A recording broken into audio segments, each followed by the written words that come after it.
Hello, I will talk about the murder of Tair Rada.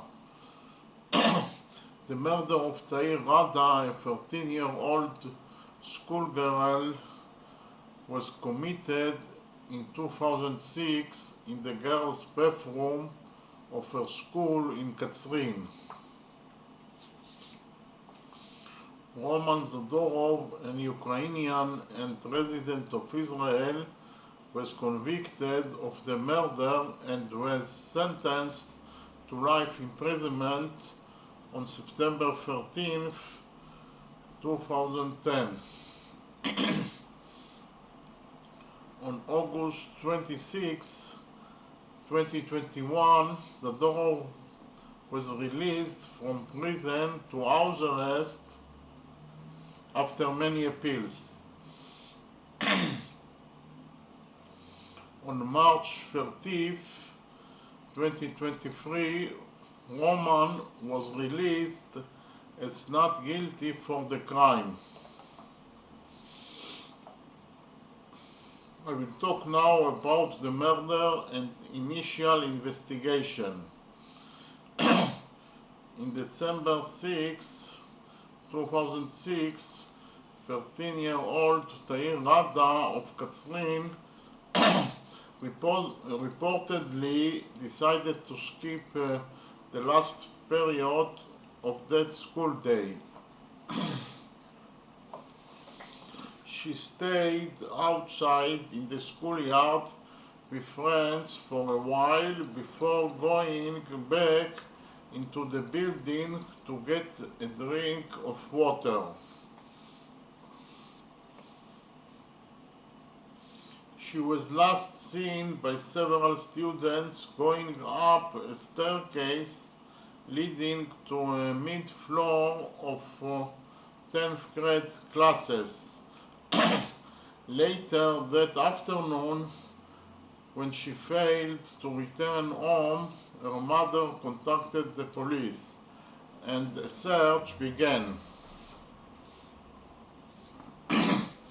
That evening, around 7 p.m., she was found murdered in a locked stall in the girls' bathroom. Her throat slit twice and multiple additional cuts to her face, torso, and hands. According to the news reports from the evening of the murder, the police's initial estimate was that the classmates were involved. This theory was dismissed soon thereafter. On the night of the murder, police detained a homeless person as a suspect. 3 days later, police detained the school gardener as well. Both were released 2 days later due to the fact they weren't at or near the school on that day and their alibis were confirmed. On December 11th, police detained and interrogated Zadorov. On December 19th, 2 weeks after the murder, police announced in a press conference during prime-time television on the 8 p.m. evening news that Roman Zadorov, a maintenance man, is held as the most likely suspect that he had admitted and reenacted the murder. A day later, his attorney informed that he had recanted his confession.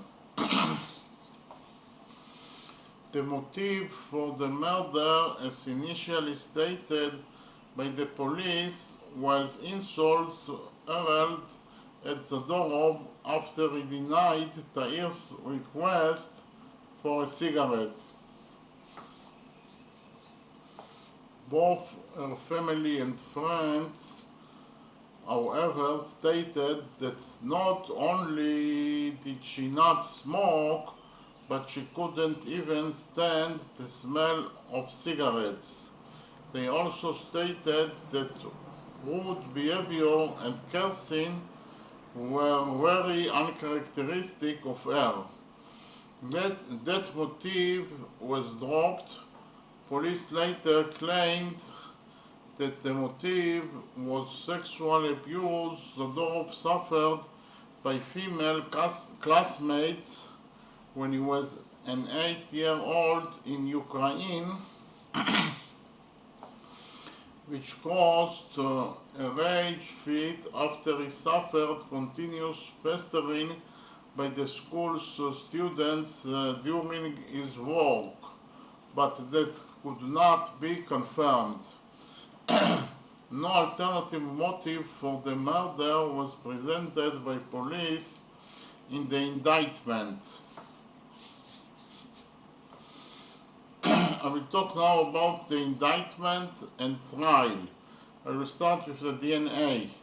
Initially, the Israel police leaked to the press that DNA samples from the crime scene were matched with Zadorov's DNA, and other mounting evidence were cited by the judge when remanding Zadorov in custody.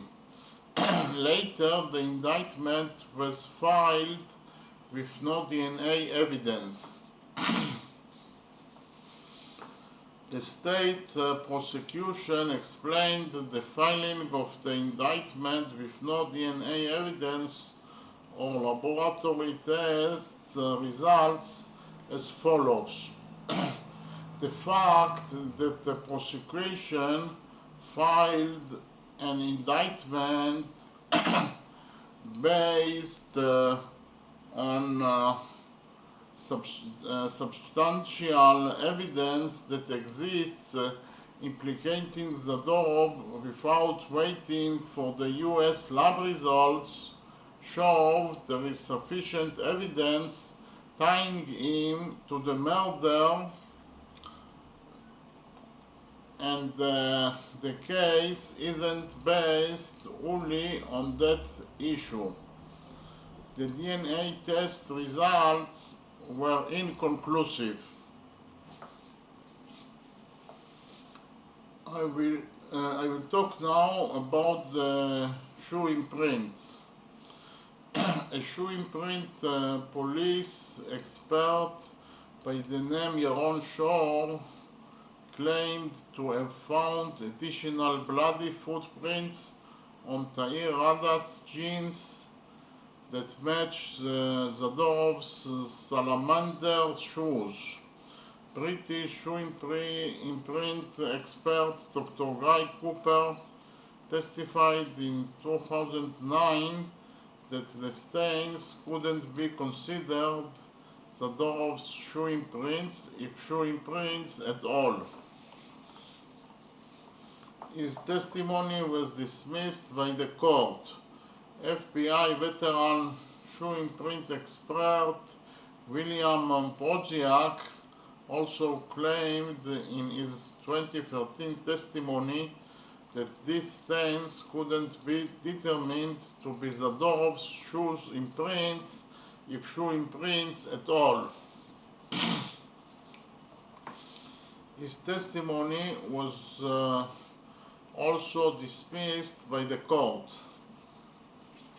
I will talk now about the hair. Hair discovered at the murder scene didn't match Zadorov. 3 pieces of hair found on Rada's body belonged to 3 different unknown people.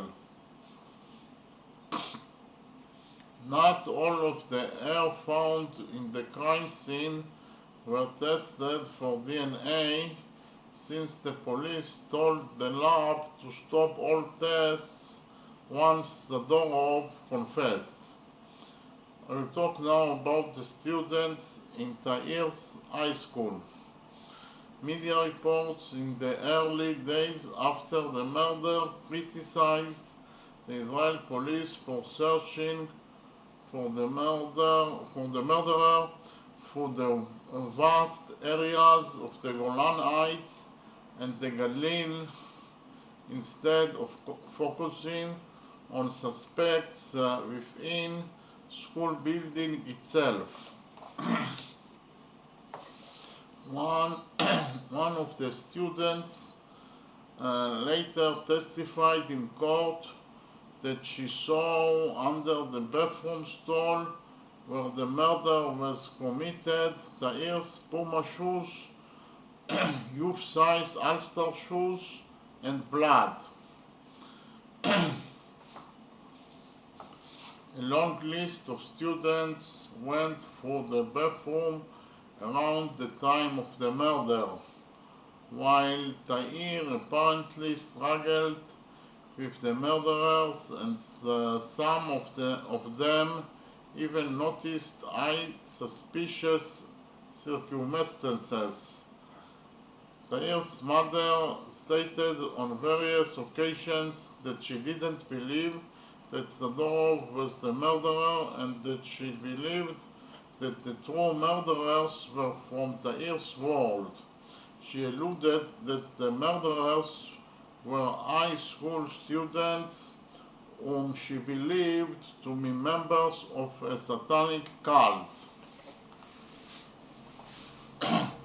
In May 2016, an attorney representing two of the female students, Nofar Ben David and Lee Layani, issued a letter to leaders of Roman Zadorov's support groups, a warning before filing a lawsuit letter demanding an apology, adequate monetary compensation, and a promise to cease defamatory publication. In response, recipients of the demands and thread published on June 4, 2016, a statement rejecting the demands. Later that year, slander lawsuits were filed. I will talk now about the judicial process. Trial commenced in January 2007 with the filing of the indictment in the Nazaret District Court, followed by the September 2010 initial conviction, October 2010 filing of Zadorov's appeal in the Supreme Court of Israel, March 2013 remand to the Nazaret District Court for additional review of the evidence, and February 2014 supplemental judgment by the Nazaret District Court, again convicting Zadorov. On December 23, 2015, the Israeli Supreme Court denied Zadorov's appeal by 2-1 decision of a panel of 3 justices. Zadorov's team immediately asked for a new hearing by expanded panel. No signed confession was filed with the indictment, Zadorov having recanted both his confessions and refused to sign his second one. However, police officers testified that he confessed in the investigation that he had committed the murder. No motive for the murder was provided in the indictment. The 456-page September 2010 conviction by a 3-judge panel headed by Judge Yitzhak Cohen, then presiding judge of the Nazaret District Court, was read out in a dramatic open court hearing. It stated that there was no doubt that Zadorov was the murderer and that his testimony was full of lies and manipulations. Therefore, Zadorov was further convicted on obstruction of a police investigation. the lack of any motive for the murder was found no object by the judges. In March 2013, the Supreme Court of Israel remanded the case back to the Nazareth District Court for re-hearing of evidence by expert witnesses as requested by Zadorov's lawyers. William Brodziak, a world-renowned forensic expert regarding the footprint found on the clothes of the murdered girl, and Dr. Maya Foreman-Resnick, a pathologist regarding the murder weapon and the trauma injuries found on her head. Key evidence relating to the murder knife and chewing prints, key issues in this case were not settled. In February 2014, the Nazareth District Court returned a supplemental judgment, again convicting Zadorov. The Nazareth District Court rejected the testimony of the defense expert about the kind of knife used in the murder and called to the assertion that it was not possible to identify the bloody shoe print embarrassing and fundamentally flawed. The December 23rd, 2015 denial of the appeal by the Supreme Court of Israel was rendered by 2-1 split panel. On May 11, 2021, the Supreme Court ordered a retrial for Roman Zadorov. In his final ruling, as Supreme Court Justice Hanan Meltzer said that based on the evidence presented by his attorneys, there was sufficient reasonable doubt to exonerate Zadorov. On March 30, 2023, Roman Zadorov was exonerated for the crime. Thank you very much.